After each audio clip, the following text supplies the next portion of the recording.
Hey guys, um, I'm sorry for it not being great quality and all that kind of stuff, but I have the opportunity right now with some power to go ahead and do a little live stream because I'm not sure if I'm going to be able to do it on Friday. I tried to do it Friday at noon, but uh, instead today it's what, Wednesday? Yeah, Wednesday at 1. Anyway, uh, just a little bit of what's going on with power up stuff. I've got the filler tube for my RV now. I'm at a friend's house, by the way, so I've got power for a little while. I got a filler tube for the RV that got completed. My friend fixed for me that had to get welded and finished and all that stuff together. That's back in Roger. Roger's basically all ready to go, except for we're waiting for fuel now. And then hopefully I won't have a problem and he'll start right up. So fingers crossed, knocking on wood. Once we do that, we're going to be heading out to Long Beach. We're going to be staying at Thousand Trails campgrounds, basically almost the whole time that we're on our tour that we can, because it doesn't cost us anything extra. $40 a month. We go every 4 days to no campground, and that's all it costs us, $40. We don't have a rig that has a 50 amp plug, so I guess there are some campgrounds where you have to pay like $5 or $10 or something for a 50 amp plug, but we only have a 30 amp plug. And even with the 30 amp plug, everything that's in the RV right now can run off of a 15 amp outlet because it has been. So that's why I'm not too worried about that part, or why I don't have to worry about that part of it. So we're going to go through there. And the reason why, even though I live in Washington, and if you're wondering, well, why are you staying around Washington? Why are you not taking off and heading straight south? There's a couple of reasons. One, I want to make sure that whatever I have left to deal with the house as far as selling and all that stuff goes is all taken care of, and I'm close by to be able to take care of it. And then the next part of it, the next part of the trip is going to be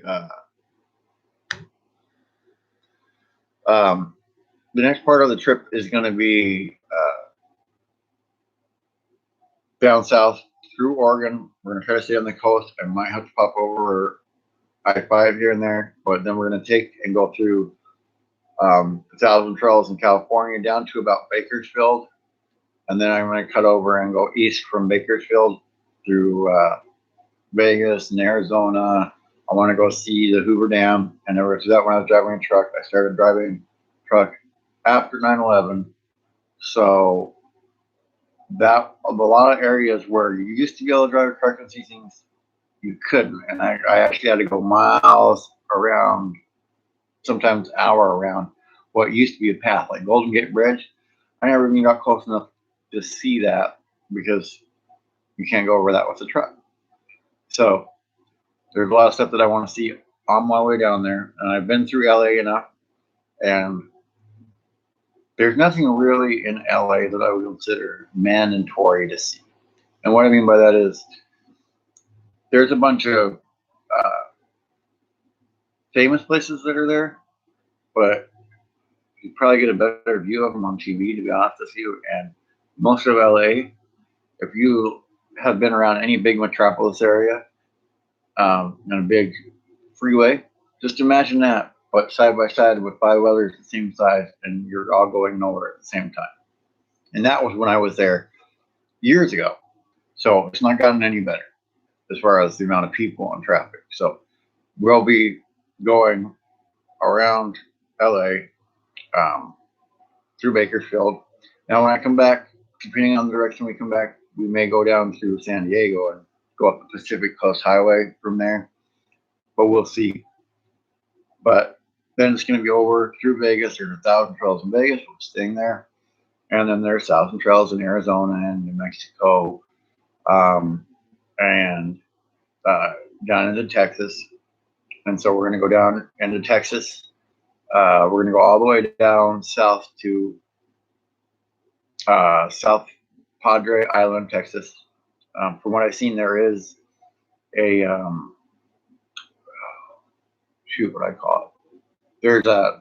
There's camping on the beach up there. I've seen on other people's channels, not necessarily their RVers, but you can just go park on the beach, kind of like you can here in Washington at some beaches. So the plan is to go all the way down there. We're going to come up along the Gulf Coast. We'll head into Louisiana and Arkansas, Tennessee, Alabama, Georgia, Florida, Carolinas, and then how far north we go from there really depends on if we're meeting people up there, if we see things, and then kind of what's open and available, because we'll be hitting Florida about in March, and so we're going to be going. Oh, and what part of Arkansas? Probably all over the whole state. It's not that big a state, so I appreciate that question because I don't know exactly towns yet, but we're going to try to explore as much of these states as possible. Now, Texas, I don't know how much we're going to explore Texas. Like I said, we're going to kind of go down southbound by Laredo and come back up north. We may come in and out a little bit. And Arkansas is not that big of a state, and there's so much beautiful stuff there that I really kind of want to travel around there a little bit. And Louisiana, and any plan on Missouri? I do plan on going to Missouri as well. I'd like to actually go up and in the Arch in St. Louis. I'd like to go see Kansas City, Missouri as well. Go get some barbecue from there. So that's not a very big state either. And so I'll be going around there. Any of those states that aren't very large, and what I mean by large is if it's over like 400 by 400, let's put that 400 wide, 400 long. So like Texas fits into that. A lot of very, very large states fit into that. But for the most part, we're going to just be cruising around, whatever the cool part is. If you live in those states, hey, let me know. I'll come, not only come visit you, but, oh, awesome. Thank you, Galley Adventures. I had them as a mod because they're actually the first person that's been in live chat that's not been my wife. So they win the modership. So don't make them mad. Anyway, and we will go to Kansas City. I would love for you to take me barbecue, by the way, because I love different kind of foods. Not like a foodie where I have to take pictures of my dinner. So not anything like that, but I love to learn different people's recipes and stuff like that and put it in my own cooking when I cook on a grill. I just like to learn. When I was a teenager, the Western Washington State, or Washington State Fair now, and it was a Western Washington State Fair, and it was the Puyallup Fair up here in Washington. When I was in high school, I worked there, and it was a wood-fired barbecue pit place, and it was so good and delicious there, and I loved it. Are we going to do any boondocking? Yes, we are. There are places where Thousand Trails isn't, and I'm not set on Thousand Trails staying there all the time, but it's it's an option that allows us to hook up and not spend a bunch of money on campgrounds. Boondocking, my goal is before we leave Washington State, and that's another reason why pretty much Washington's all going to be campground. I've looked into solar, which I'd love to get, and we're going to get eventually, but the cost investment in solar at first is so much higher. I can get almost a 4,000 watt generator that has a 3,500 watt running capacity, which for the same solar would be outrageous. And it's at Harbor Freight. It's like $500.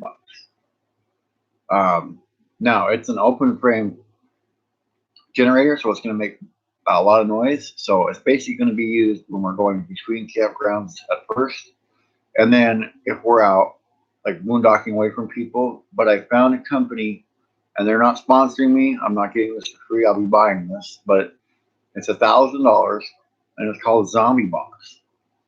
The generator I'm going to put inside there, and it says it eliminates almost, I think I said like 90% or something like that of the decibel level of your generator. So the goal is to get that for the generator because, oh, awesome, on your farm? Okay, well, um, I will hit you up when we're in Missouri and I will boondock on your farm. That's awesome. So, Galleon Adventures, we'll be seeing you for sure. But the Zombie Box, I guess it's got an intake and it's got an exhaust on that you attach to your generator, and it has plugs on the outside where you plug your generator in, and it's so well insulated that they call it a zombie box. That way, they're playing off of in a zombie apocalypse. The zombies won't be able to hear your generator and find out where you are. So, even getting a $500 generator and that box, that's $1,500. Well, the solar system I was looking at, it was all combined and everything, was $800. It was a Windy Nation system.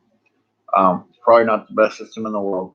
But then I still have to get brand new coach batteries and stuff because batteries that I have right now aren't actually taking a charge. So I'm not to get rid of those. So now I have to buy coach batteries as well. So the cost gets up there pretty quick. And I have to have that for it to even work. So I can get a $500 generator, and uh, the $500 generator is going to allow me to keep the fridge and stuff cold between campgrounds. Looking to an easy start for my AC. No, I haven't. I will definitely look into that. The AC that I have in my motorhome is actually one of the smaller window units that you would have in a house. It's not like the large one up on top, and it runs off of a 15 amp outlet while other things are running in the RV. I haven't looked and seen what the wattage is on it, but it's not a very high wattage uh, draw AC as far as that goes. I know the ones that are on the roof in motorhomes, I can't believe the things I've seen. The things I've seen on the ones on the roof on that RVs, the amount of power they take, that seems nuts to me. But it must be because of how it has to be built, where it goes down like that. Where the window ACs are, they can be built and use gravity to their advantage, I guess, for the Freon or the whatever refrigerant they're using. And then the microwave we have is actually a 700-watt microwave. Now, we've already had these things, so it's not something that I went out and bought. But once I decided we were going to do this, that looking at the electricity on stuff, it just ended up working out. So 700-watt microwave. Now, the hot water, there's a 110-volt, 7-gallon water heater that's on Amazon. It's like $240. So I'm going to be getting that and putting that in. Everything's going to be run, the dishwasher, that hot water heater, all that stuff. I'm going to have run through a GFCI outlet so that when it's not in use, I can unplug it and not even have that be a draw on the system. But the dishwasher is sitting under the sink. We got that at Habitat for Humanity for like, I think it was like $20, and it works. Pardon me. And I built the drop-in on one of my videos. You can see I built the drop-in so it actually sits underneath the sink in the back of the RV. So we'll have a dishwasher, which is important. You may think well, I don't have one in my RV. Why are you putting one on your RV? Because the homestead part is coming with us. My wife has a mixer that I just bought her, one of the stand mixers, and it mixes it up, has flour, egg, all that kind of stuff, and we're gonna make we make homemade pasta. We have the pasta crank, all that stuff. So it may take up room in an RV, but the amount of stuff we can make by just having flour and eggs with that mixer actually um, looks like it takes up. Well, it doesn't look like it takes up less space than having to store dry pasta and all that stuff. And the other advantage, besides it being better for you because it's fresh, we can stop at a farmer's stand on the way, pick up eggs or other ingredients. And I'm taking the herbs with me. We like to put those herbs in our pasta when we make it, all that kind of stuff. Let's see, you have two Mac 15 ACs on your RV, and you run both of those ACs off of your Honda generators. Now, let me say, if my budget was higher up, I would get a Honda generator.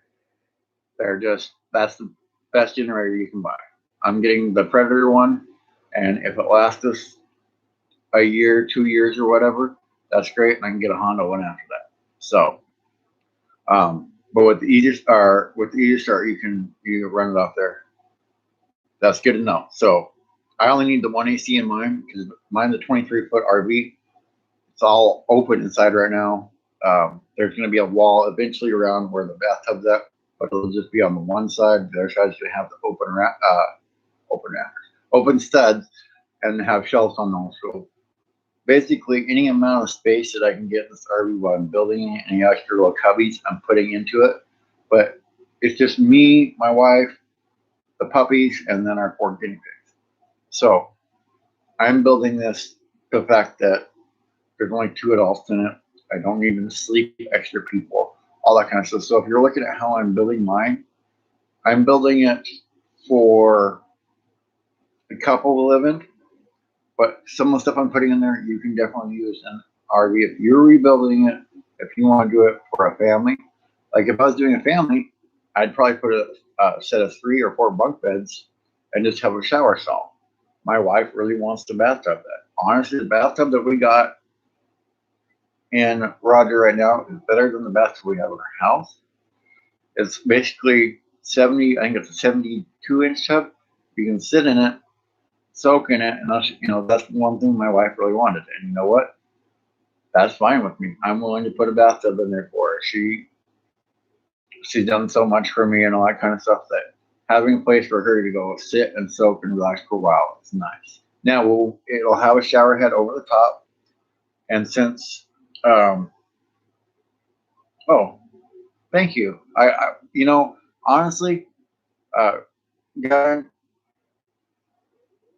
if I traded mine for a TV, so if I were looking, I would buy a newer one. If I were taking and building again, I probably wouldn't go with an RV unless you're getting it really cheap, especially my RV, because it's built out of basically very thin aluminum sheets and 1x2 walls.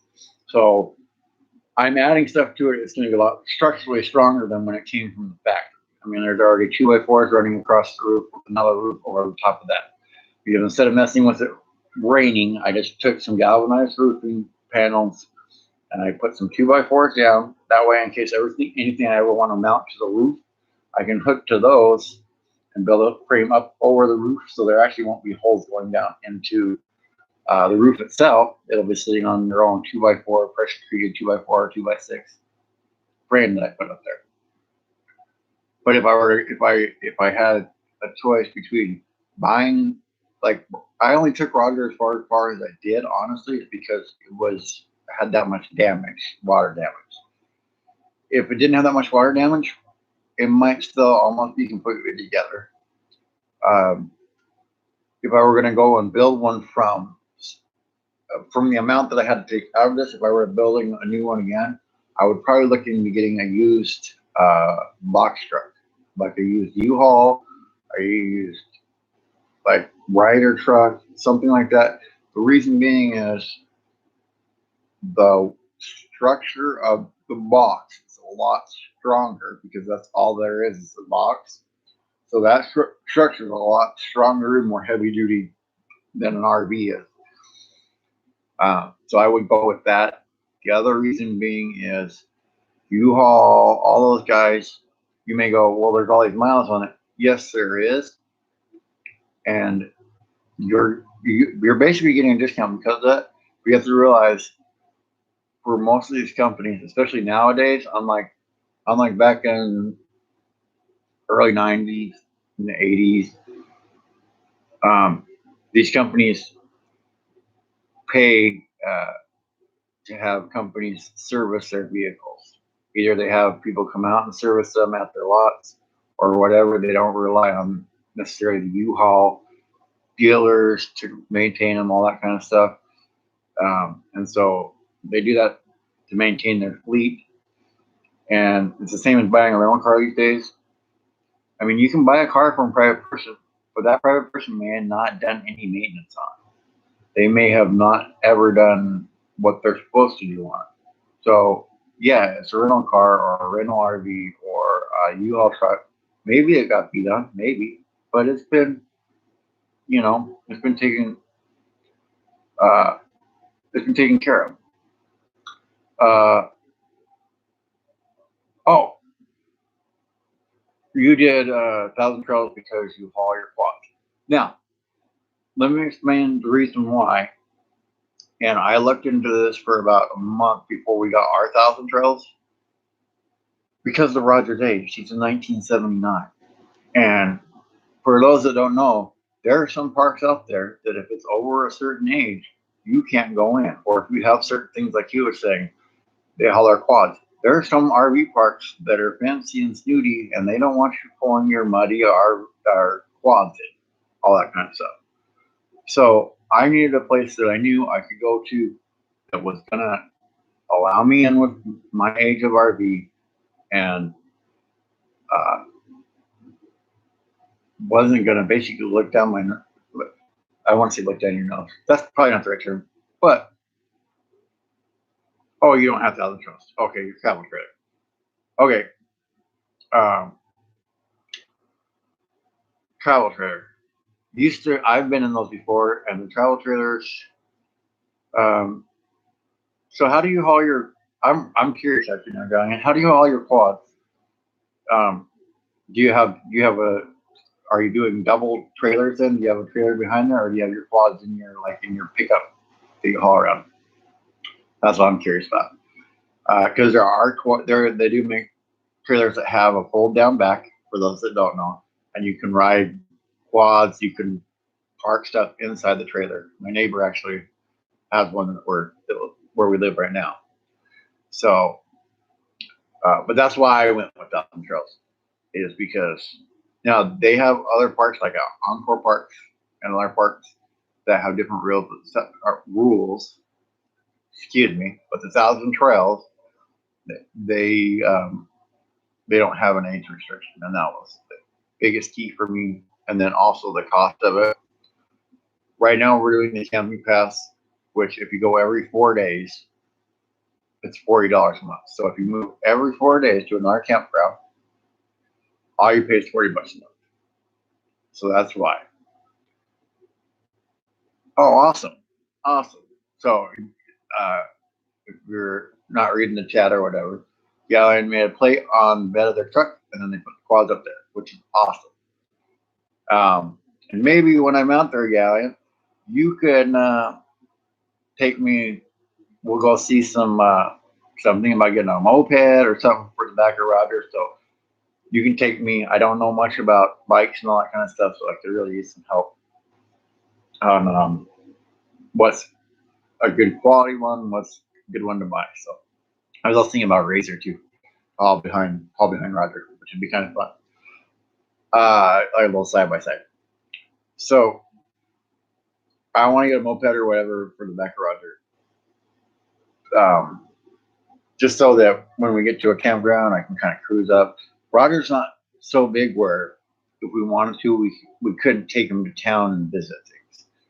And so that part of it's not that big a deal, but I kind of just want something to be able to go cruise into a little town, cruise into a little store, or go see things. And with moped, we can get one now. We can get a second one later. And with the deck that I built on the back of Roger, I can fit 2 mopeds up there without a problem. It's not a huge deck. It's about 3 foot wide, but I'm sure I can fit 2 mopeds in that amount of space.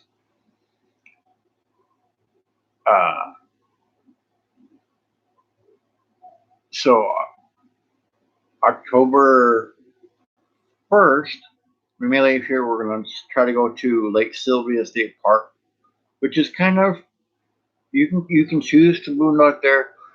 You can get power in Washington State. They have what they call a Discovery Pass, and it allows you to go use any of the state parks all year long. No problem. And I think there's still a fee for camping. I haven't went there yet, so I'm going to find out for sure. But even the fee for camping is like $20 a night. So you can't really beat that. And it's right near where I live right now. So it's kind of a good little trip to go and just make sure that it's driving and all that kind of stuff. And if you do fabrication for fun, guy, I'll buy the material. I'll toss you some bucks, but I'll have a list for fabrication. My buddy actually is the one that welded my filler tube, and he's a welder, and I know how much he got a lot of enjoyment and fulfillment just from even without cash given away, just doing it. He's like, oh man, look at the part. And it looks like it's brand new. And you can tell the difference between his quality of craftsmanship and whoever decided to slap the tube on the side of it. Because that tube on the side of it, it looks like somebody took JB Weld and all over it. So much better quality part, much better things. Or you just gave your Discovery Pass away. You can do that as well. Discovery Pass isn't linked. It's just a little sticker. So if you're not going to be up here, no reason to have it, but you can get it for $45 if you do ever come back up here. So that's the one nice thing about that. Let's see. I think that's about it for the day. And Galleon, if you'd like, you can be a mod for my live streams. Like I said, I try to do them Fridays at noon. This is just kind of an impromptu one, just to kind of update people since I don't know if I'm going to have anything on Friday. So if you want to be here, that'd be awesome. The rest of you, like I said, I try to keep them about 30 minutes like my videos. Cut the bumper off your trailer, modified it to haul a generator box. That's awesome. That's awesome. To the rest of you guys, I'll see you in the next live stream, or I'll see you on the road. Please come and say hi. I'm very friendly. My puppies are very friendly. They might bark, but they basically want to give you kisses and not bite you. So, till next time, don't procrastinate, germinate. Get those dreams in your head, sprouting seeds and thinking about them. So, till next time, and again, thank you, Galleon. I'll see you guys later. It's usually Fridays at noon. I'm not going to be here. I'm not sure if I'm going to be able to do it this Friday. So I just wanted to hop on. But every Friday at noon is my live stream. If that doesn't work for you, there's nobody really coming yet. We can figure out a better time. And then if you want to do one, I can mod that for you. So just hit me up on my Facebook. It's Robert Mobile Homestead, and you'll find it on there. So thanks, guys, and I will see you later.